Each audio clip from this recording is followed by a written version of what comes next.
डरपोक पत्थर। बहुत पहले की बात है।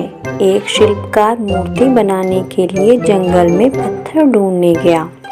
वहां उसको एक बहुत ही अच्छा पत्थर मिल गया, जिसको देखकर वो बहुत खुश हुआ और कहा, यह मूर्ति बनाने के लिए बहुत सही है।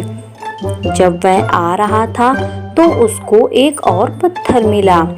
उसने उस पत्थर को भी अपने साथ ले लिया। घर जाकर उसने पत्थर को उठाकर अपने औजारों से उस पर कारीगरी करनी शुरू कर दिया। औजारों की चोट जब पत्थर पर हुई तो वह पत्थर बोलने लगा कि मुझको छोड़ दो और इससे मुझे बहुत दर्द हो रहा है।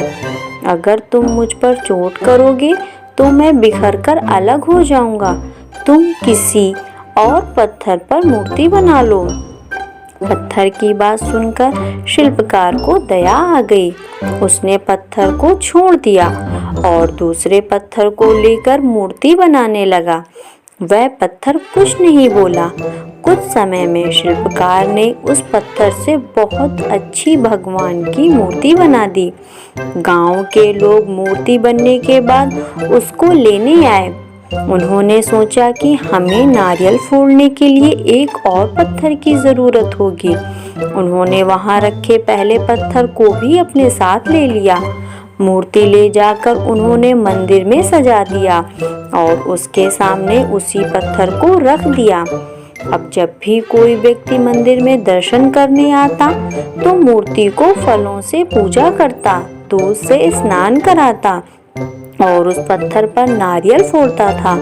जब लोग उस पत्थर पर नारियल फोड़ते तो बहुत परेशान होता, उसको दर्द होता और वह चिल्लाता, लेकिन कोई उसकी सुनने वाला नहीं था। उस पत्थर ने मूर्ति बने पत्थर से बात करी और कहा कि तुम तो बड़े मज़े से हो।